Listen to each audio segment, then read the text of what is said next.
Donc bien sûr, moi je vais essayer de faire le contre. Et j'espère que vous aussi, à la fin de la session, vous serez contre, comme moi.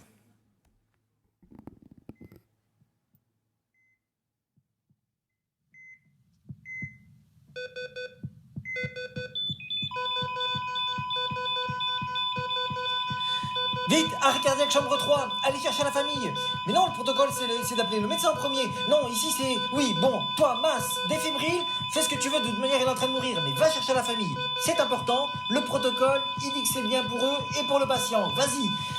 Oui, mais moi je les connais pas. Eh ben demande à Chérine, elle était là avant-hier. Chérine, tu peux venir avec la famille de la chambre 3 ? Je m'en souviens plus, je sais plus qui c'est moi. Mais il faut que tu viennes avec moi en salle de famille. Bon, va aller chercher vite en salle de famille, c'est urgent. Et qu'est-ce que je leur dis ? T'as qu'à leur dire arrêt cardiaque chambre 3. Il y en a bien un qui va se lever et tu vas voir si c'est bien eux. Chérine, elle te confirmera.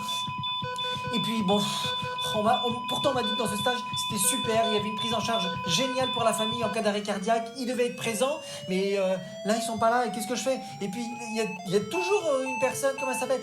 Christine, oui mais Christine, elle est toujours elle est là normalement, elle s'occupe des familles super bien, mais il est 21h, elle est plus là, elle a terminé. Alors qu'est-ce qu'on fait ? Bon, vite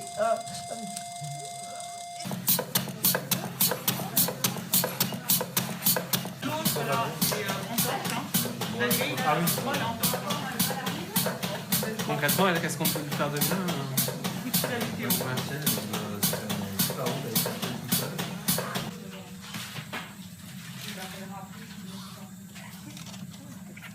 Non,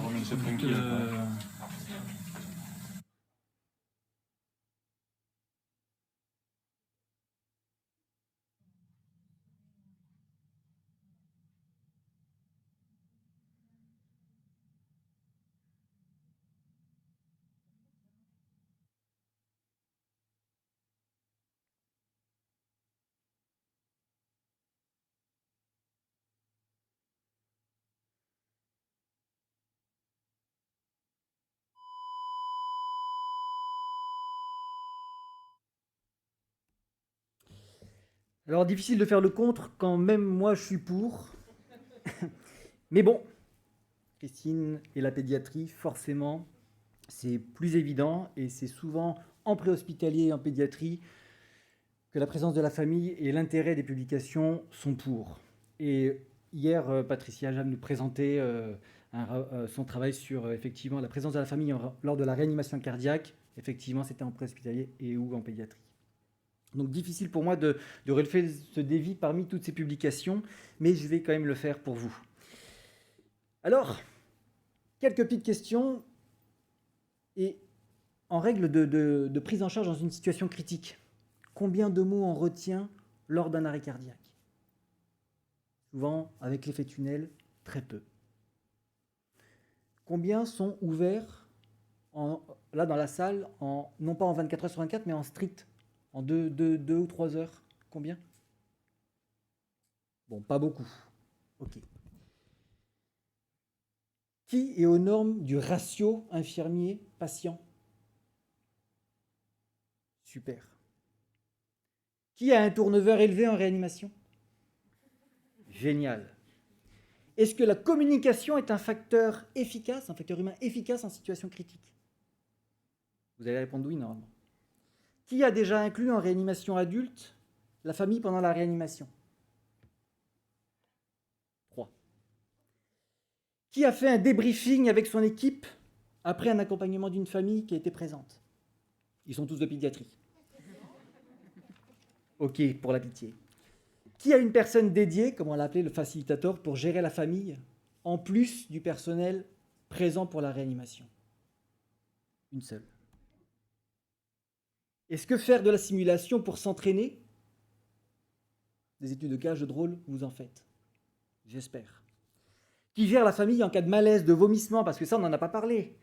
Des effets potentiellement secondaires qui arrivent. Hein ? Est-ce que l'ergonomie dans le service, est-ce que la famille attend dans un couloir, derrière une porte, dans un sas, ou est-ce qu'on la met dans la chambre en direct ? C'est souvent choquant. Et puis, quelle est la capacité du membre de la famille à faire face à cet événement ? Est-ce que lors de l'entretien, le premier entretien, vous lui avez dit écoute, si jamais il y a un arrêt cardiaque, est-ce que vous souhaitez être présent ou est-ce que c'est au moment venu ? Est-ce que vous avez cette distance pour peut-être parler de la mort avec la famille dès le départ? C'est peut-être pas le bon moment. Mais en tout cas, faudra peut-être l'aborder.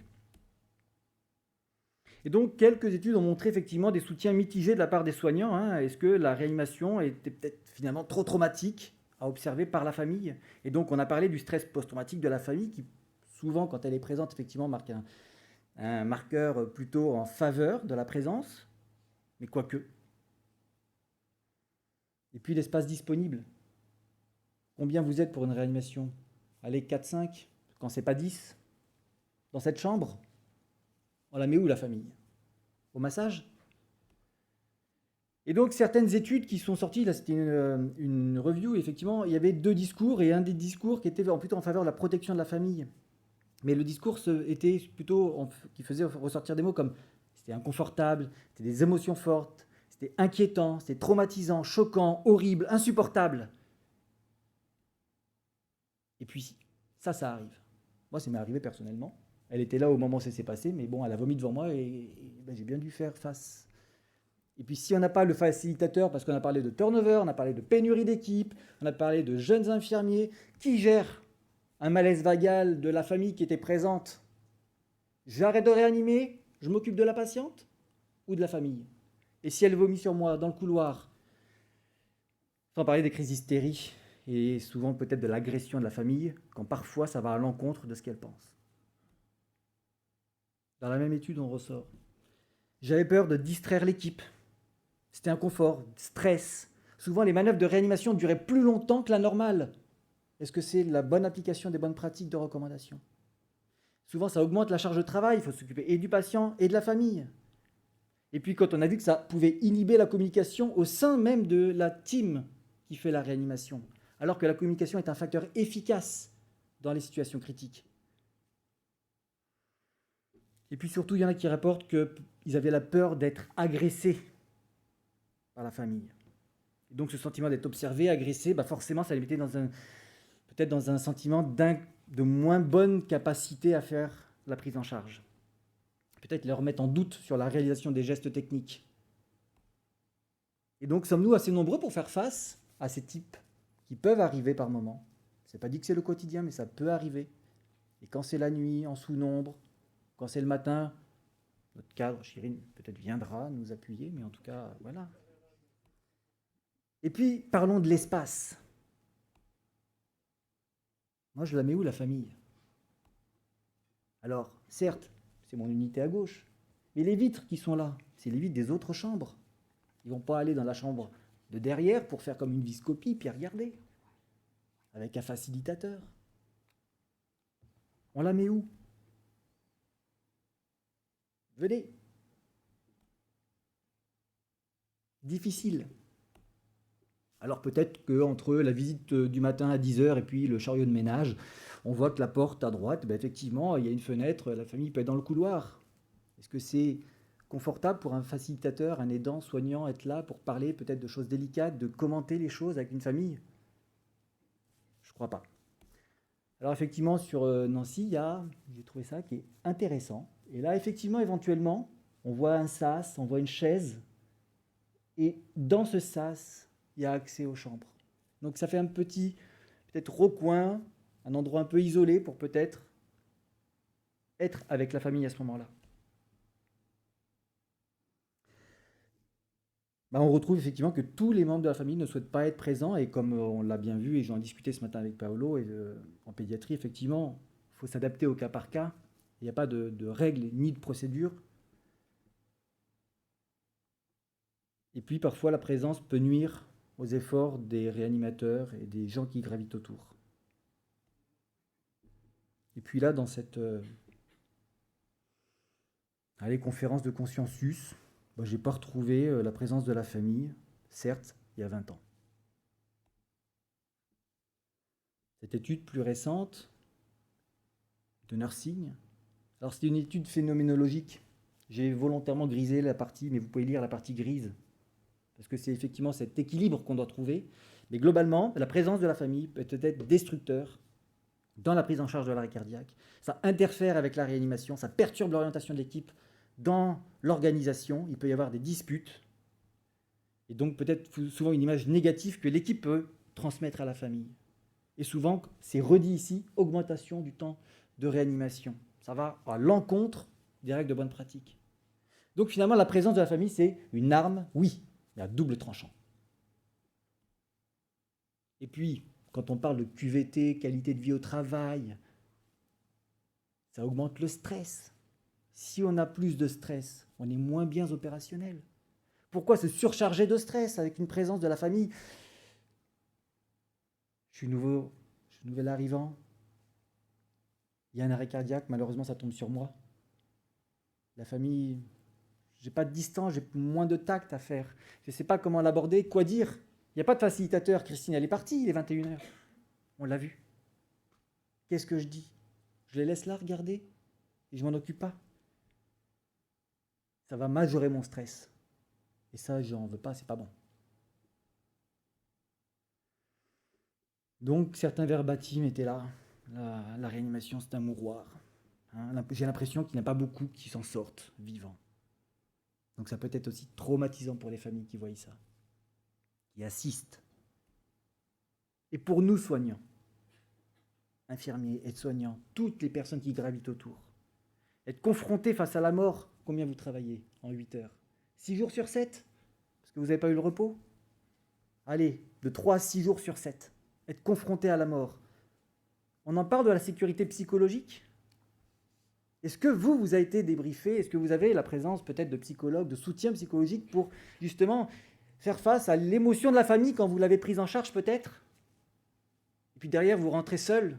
Et 7h du matin, il y avait une réanimation à 5h du mat, la famille était là. Vous rentrez vous coucher, seul, sans rien. Est-ce que vous avez eu un débriefing à chaud, à froid ? À distance ?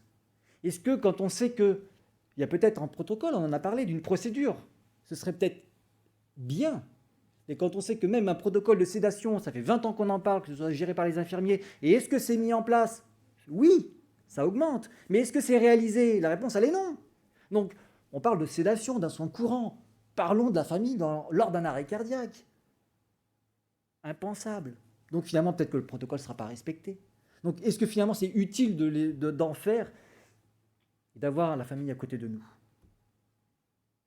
Alors, j'ai quand même trouvé cette étude en Nursing Education qui était pas mal du tout, qui nous a montré que peut-être la formation par rapport à la gestion d'un arrêt cardiaque avec la présence de la famille, et donc l'apprentissage en ligne par un simulateur numérique et puis la distance qu'il pouvait y avoir, pouvait être intéressant pour comprendre les clés, les méthodes, les moyens, les dispositions, les disponibilités qu'on pouvait se mettre pour justement essayer de faire émerger ça.